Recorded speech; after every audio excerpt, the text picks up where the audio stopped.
Good morning, everybody. I'm Reverend Karyl Huntley, and I would like to welcome you all here today. And I see people that I haven't seen in a long, long time. So welcome, everybody, and people that I've never seen maybe in this life. So we have our welcomers here, our newcomer team.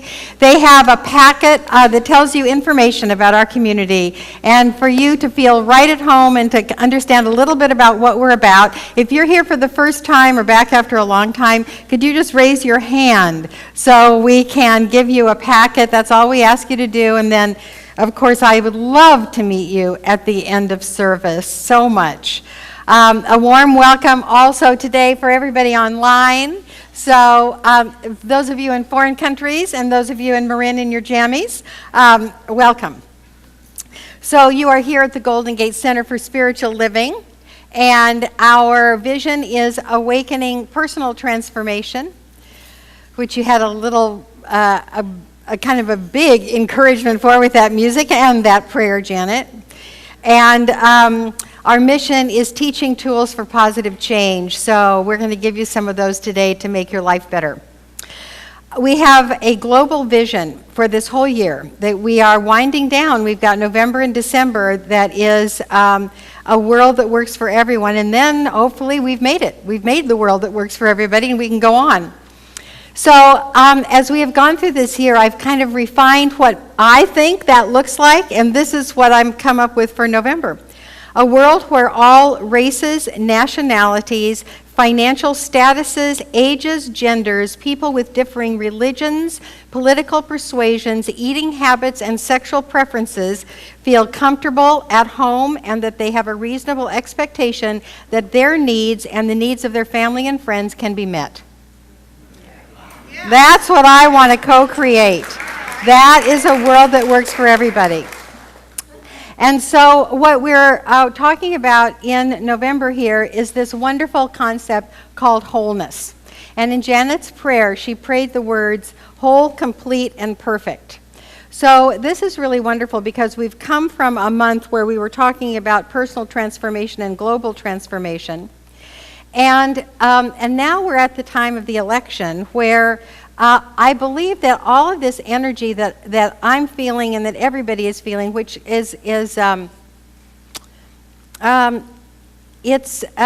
of fearful, it's kind of separating, and I believe that energy, when you think of it just as non-judgmental energy, is feeding transformation.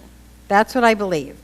That we are headed for this whole system change where, you know, I brought up the memory from, I think, 4th grade, where we memorized that this country was founded on the principles of life, liberty, and the pursuit of happiness.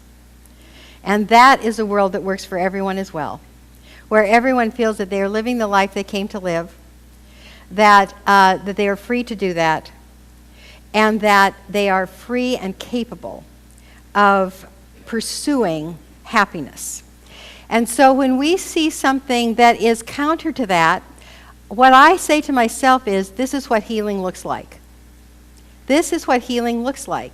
Because if you are feeling anything but absolute peace and love, that feeling was already within you. Nothing about the election is making you feel any different. It is simply plucking something that is already inside that is coming up for healing. And as we are looking into and feeling into and imagining into this quality of wholeness, anything unlike it is up for healing.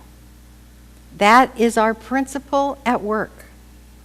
So, the quote this today is, we see our world with an understanding of wholeness. So I'm going to read to you something from the textbook, the Science of Mind textbook, which it asserts, see how far we are into this book by this quote? So there's a lot of teaching that has happened already.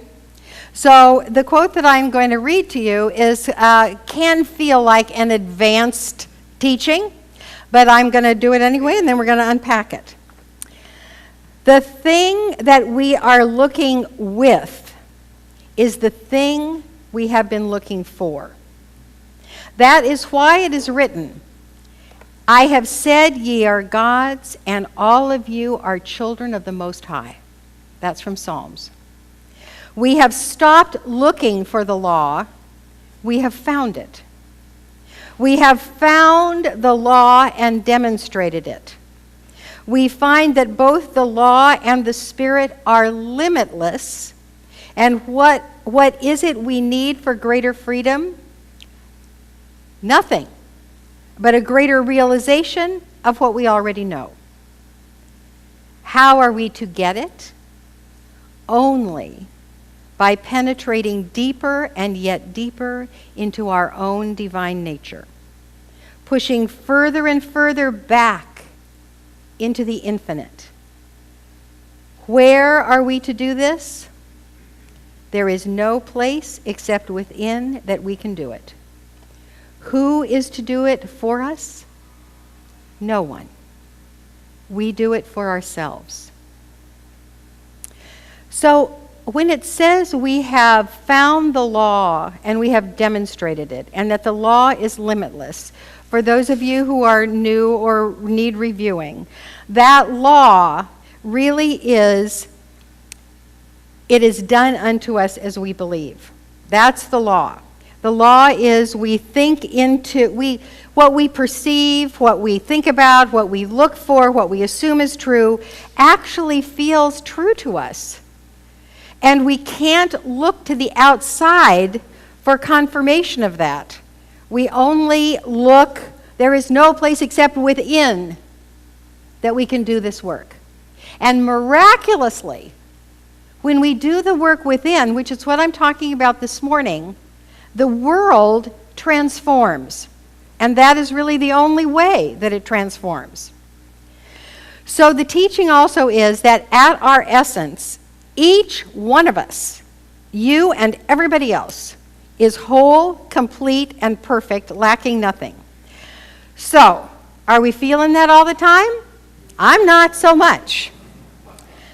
But what I know, as it says in this quote, this far through our textbook, is that there are things to practice, things to remember, buttons inside me to dismantle and turn off, and peace to find on the inside. So, our work today, this is the title of the talk, Do You See Holes or Wholeness? So, appearance in the world is conjured.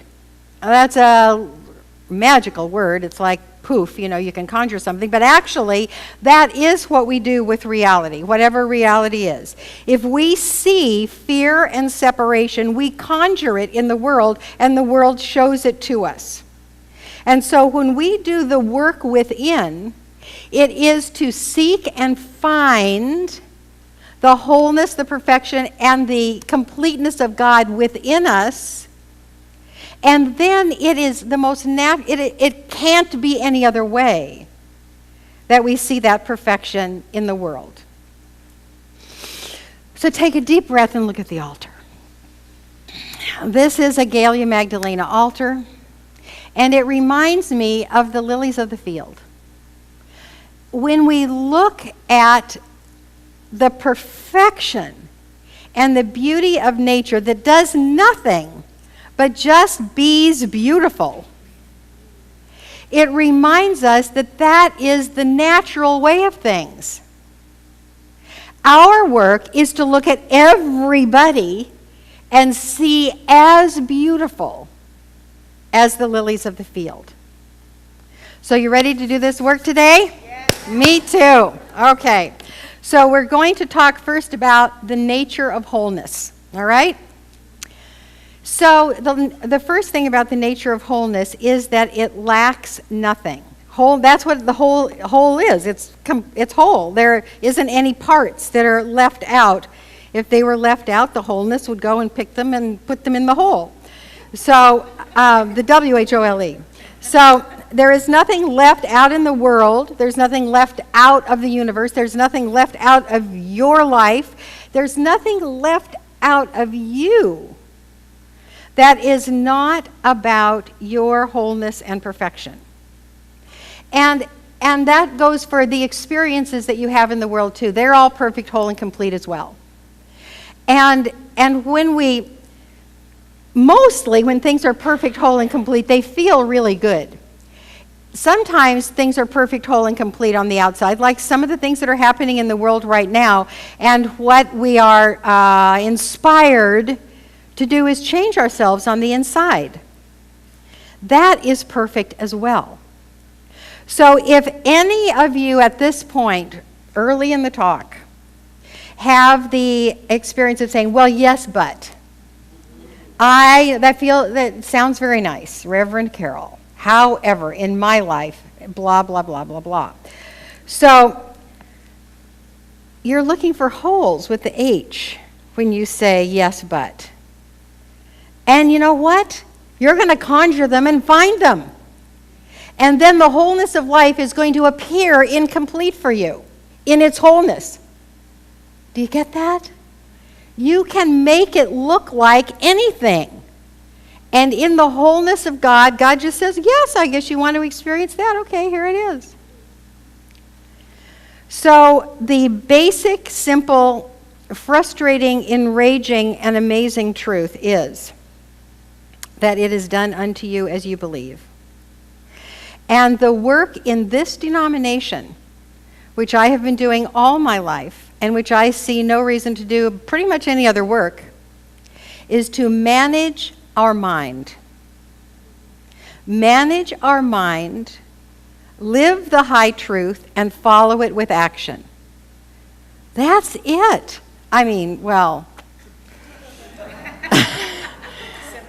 it's simple and not easy, you know, especially when we come up against big old challenges, you know, and we have to live our courage. So, wholeness lacks nothing, and it includes everything. It includes everything we love and everything we hate.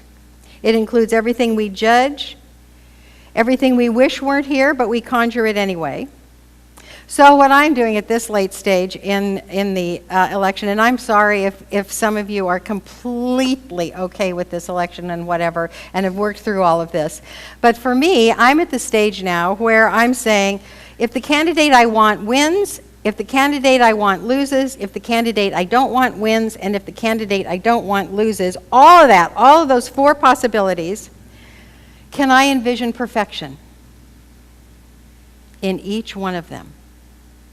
That is my work now. And you know how I love Facebook.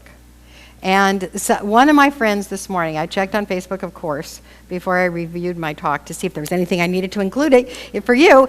And one of my most adamant friends posted today, whoever is the president, I will support. Blessed be. Wholeness lacks nothing, includes everything, and is indivisible. You cannot have God's feet over here and God's head over here and God's heart over there. The wholeness is in all of its majesty, everywhere, at all times. It is indivisible, which means that all of the power of God is available to you whenever you want it, whenever you need it. It is available to you right now. Polly Behrens is one of my favorite authors, and she writes this: our struggling has made us mistrustful, but it is only that we are not obeying the laws. There are unfolding forces that we are opposing. All our struggles are self-drownings. We try to use each other to stay on top of a seemingly alien milieu, a void. In truth, it is not a void, but God, with which, in reality, we are one. and in which we could float securely and frolic freely together if only we understood how to let it uphold us. Letting go of is hard. Letting go into is wonderful. That teaching alone, if you took that, if I took that and lived it, letting go into God anytime I felt separate, letting go into God, we would be world peace personified, and everyone that came into our sphere would feel it.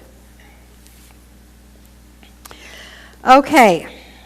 The nature of wholeness lacks nothing, includes everything, is indivisible, and God is, and we are whole. We are reflective of our source, and nothing is left out, overlooked, condemned about each and every one of us. And if the infinite presence sees us this way, let us see each other this way. Each one, whole, complete, and perfect. So, taking this now closer into us, what our wholeness means for us, taking it into our lives, into our hearts, into our minds, every moment, okay? First of all, there are no big holes in you or anyone else. No, there's no big holes in your life. We have, I think whenever I counsel with someone, it's because they have believed a lie. They have believed that there's some big hole in them or in their lives or in their experience. There's something big that's missing. And a big deficiency that's really, really painful. So many of us have ways of being or physical stuff, how we like or don't like our bodies. We perceive a big lack in our experience of life. And we're unable to give ourselves permission to love our lives just the way they are, whole, complete, and perfect, just the way they are becoming. So, stop it.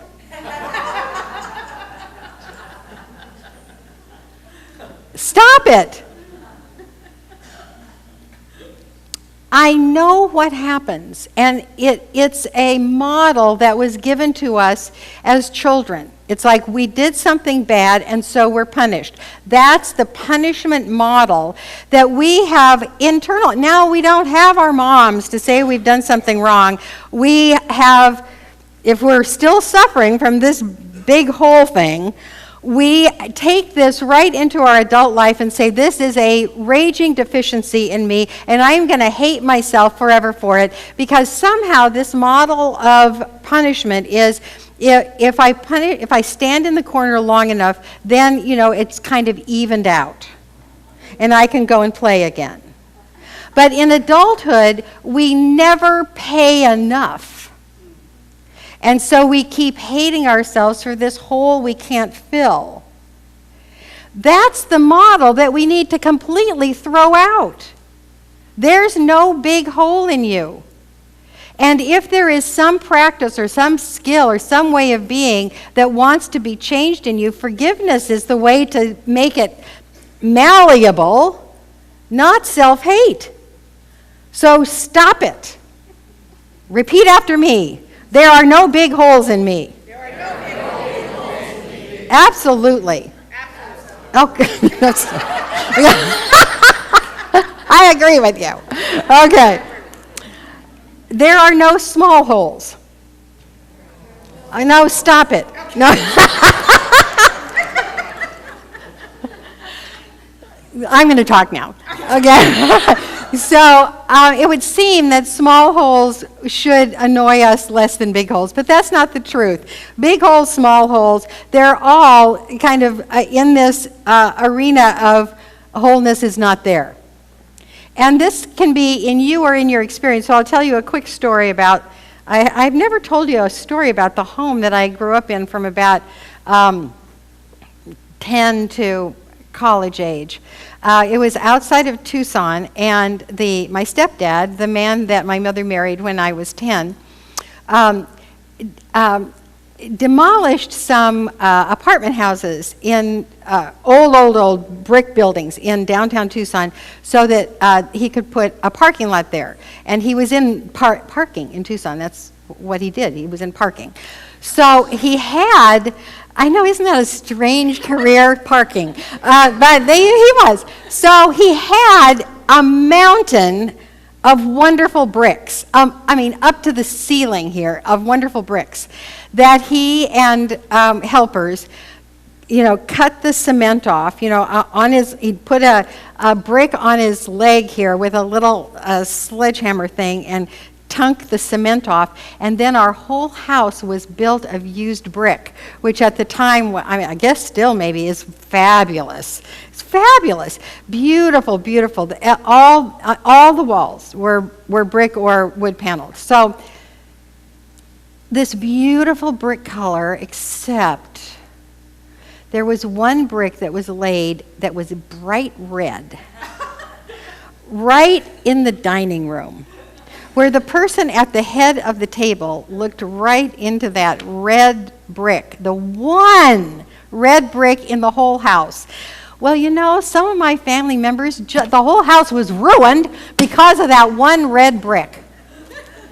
And so that little hole in the perfection of the house aggravated people. And they ignored the beauty of the whole rest of the house, some people. So that's how silly it is.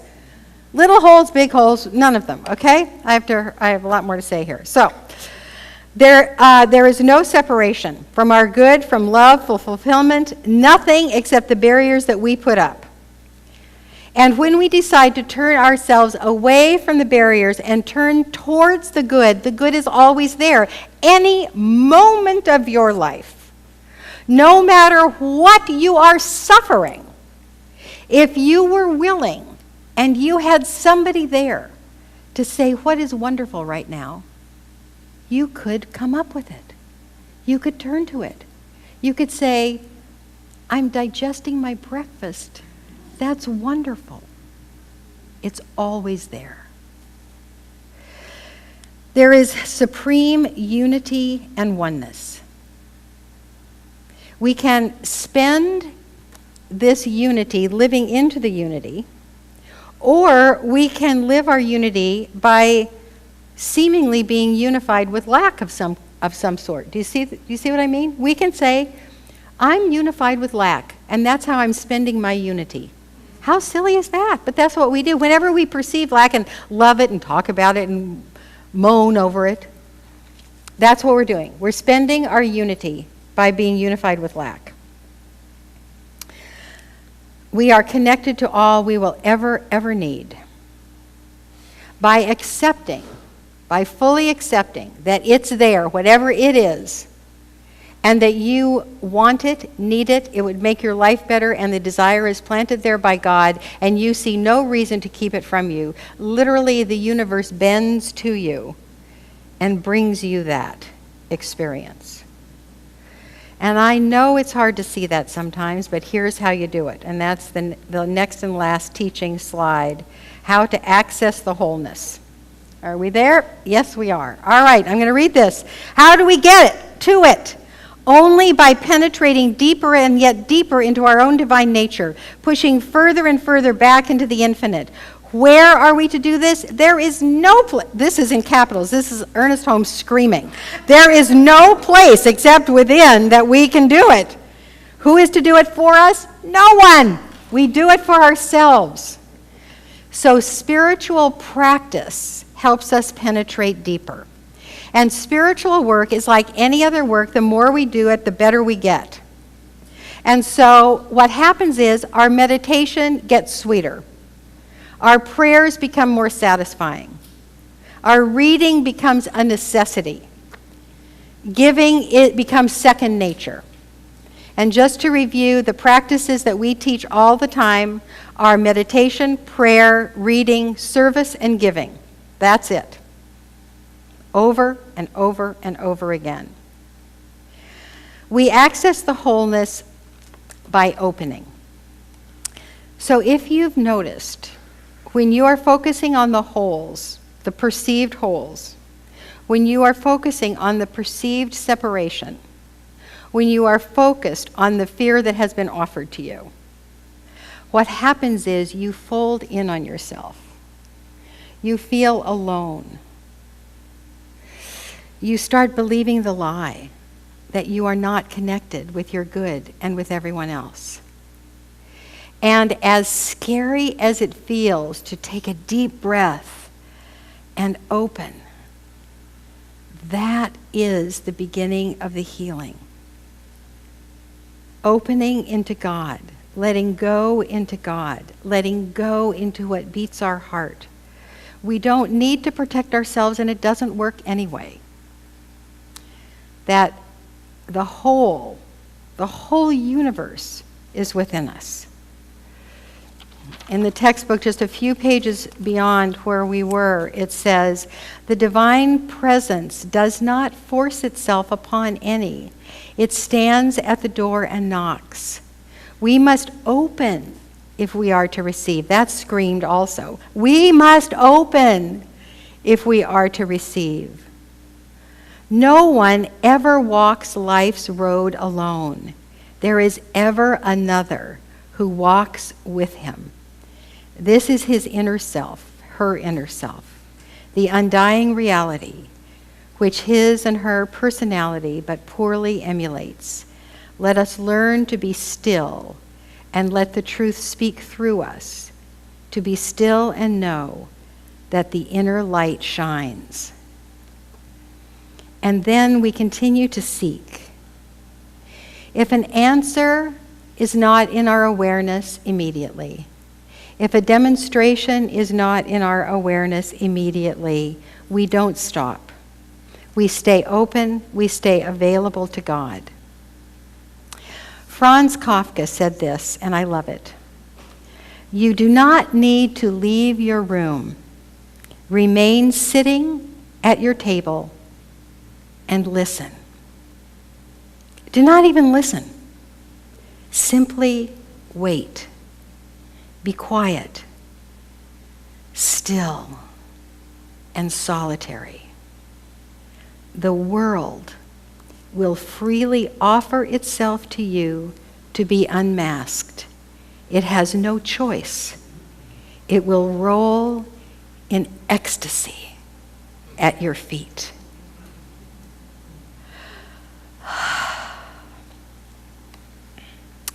In conclusion, any distress you feel is a spiritual to-do list. We are not aggravated because we are bad, stupid, or unlucky. We are prodded, instead, to realize the wholeness that is our nature. The spiritual principles that we have used today are: first, God is whole, complete, and perfect, and so are we.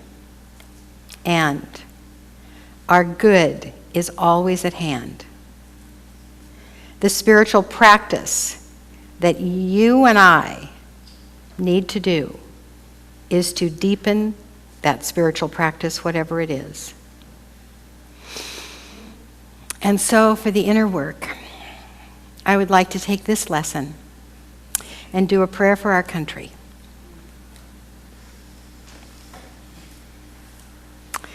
So as I invite each and every one of us to join together in the awareness of the infinite presence, I become aware that God is at hand,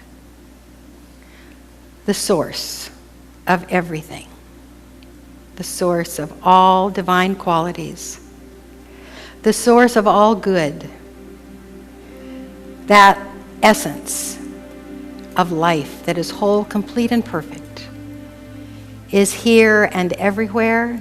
It is now and then. It is in all times, in all places, in all dimensions. It is as immense as I can imagine and more. And it is as intimate as my next breath and my next heartbeat. For I am one with my source. I am one with life, liberty, and happiness of God. And as I know this for myself, I know this for each one in this room. And indeed, I know it for our beloved country. And as we move into the election period in this beautiful year that has been named by humans 2016, I know that we move with God and in God. I know that everywhere I look, I see oneness, wholeness, and completeness. Everywhere I look, in all of the choices to be made, I see life and liberty. And in every face that I see before my eyes or on some screen somewhere, I see the desire for happiness. I see the desire for joy. And as our founding fathers dedicated this beautiful country to life, liberty, and the pursuit of happiness, straight from the heart of God, I affirm it, I confirm it, I choose it, I see it, I spread it, and nothing else. I bless us all and feel our oneness. I release this prayer with complete faith and declare it to be so, and so it is.